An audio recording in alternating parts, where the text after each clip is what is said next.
All right, so this is our formula. As you can see here, it is working fine, but then some of the cells are returning a number value error. So what I will do is to introduce the if error here. So I'll put if error.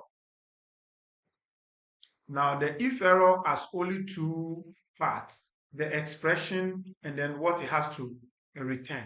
So this whole formula will serve as the expression, and then what it has to return, I will put in the none. Okay, and I'll close it. So now with this, I think my formula is good to go. When I enter, it is there. Now let's see if we drag it or autofill by clicking, double clicking on the handle, whether we'll have some. No. So here we can see that the number value error is fixed with this. So we have the if error over here. If you have another way to do this, just do a video and share with us so that we can all learn from it. Now we already know that when we drag this, we can also use it. Just make a little change in here. So we are going to the next one here. Now, what do we have to change? Remember, this is a mixed reference with our A column fix. This is another mixed reference with our A column fix.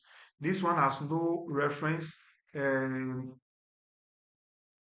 one is the, okay, so this one, we have to change this particular columns or cells.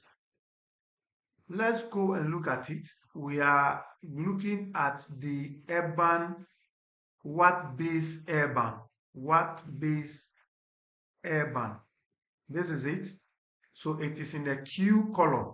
So it means we have to change this to Q and change that also to Q.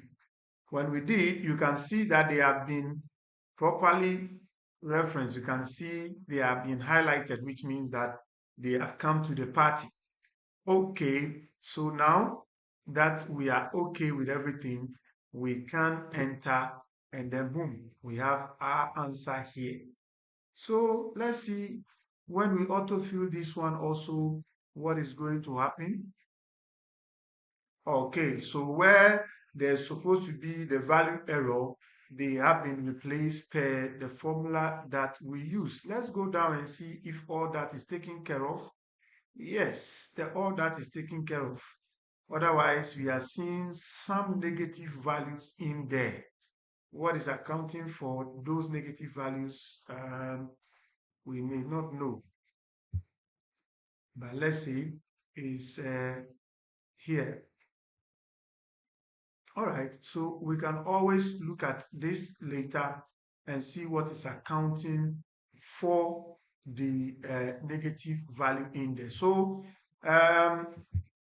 now we are done calculating our national annual rate of change, the rural annual rate of change, and then the urban annual rate of change.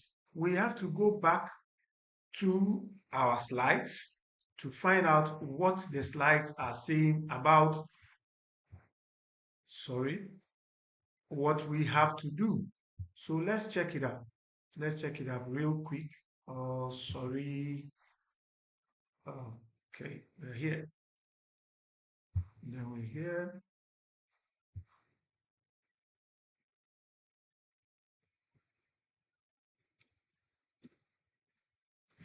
Okay, so that's where we were. We're here looking at this. So we have beautifully done this. All the necessary, we have done this, and that. We have done the rural, the urban, and then the national. So let's see if there is anything else we have to do in our next video. We have to look at it. Let's go and come back.